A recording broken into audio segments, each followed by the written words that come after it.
Communiqué de presse. Mauritanie, les descendants d'esclaves, perpétuels abonnés à la répression.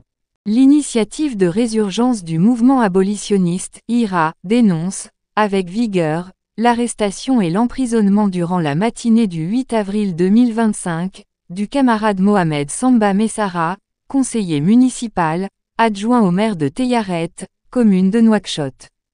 Le détenu est aussi responsable de la commission de recensement de notre ONG.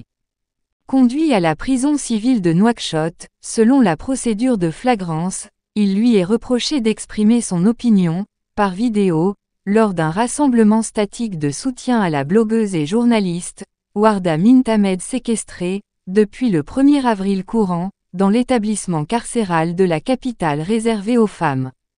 Le pouvoir du moment l'a puni d'avoir qualifié de « cafards » des partisans zélés du président de la République et des membres du gouvernement.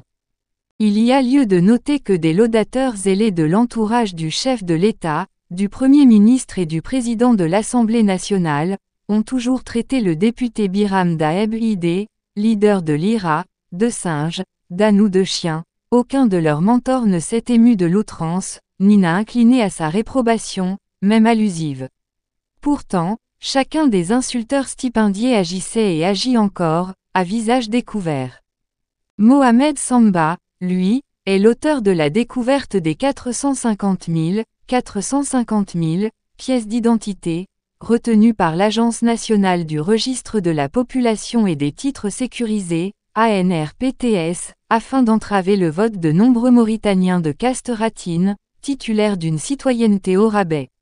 Il n'en fallait davantage pour que l'appareil de coercition au service de l'hégémonie ethno-tribale plaça Mohamed dans sa ligne de mire.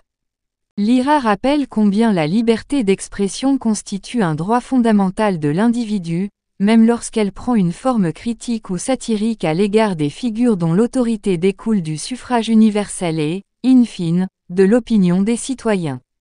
En l'occurrence, l'abus de la notion de flagrant délit soulève, au moins, une suspicion légitime, quant à la disproportion entre la sanction, son urgence et le caractère véniel de la faute alléguée.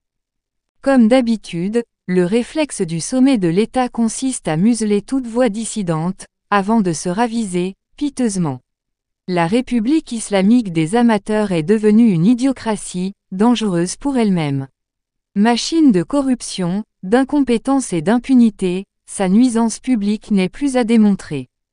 L'IRA réaffirme la résolution à poursuivre la lutte jamais violente sur la voie d'une Mauritanie de l'égalité et appelle, la communauté des sympathisants, à se mobiliser en vue d'obtenir la libération, sans délai, des deux camarades, désormais source d'inspiration morale et étendard vivant de la lutte.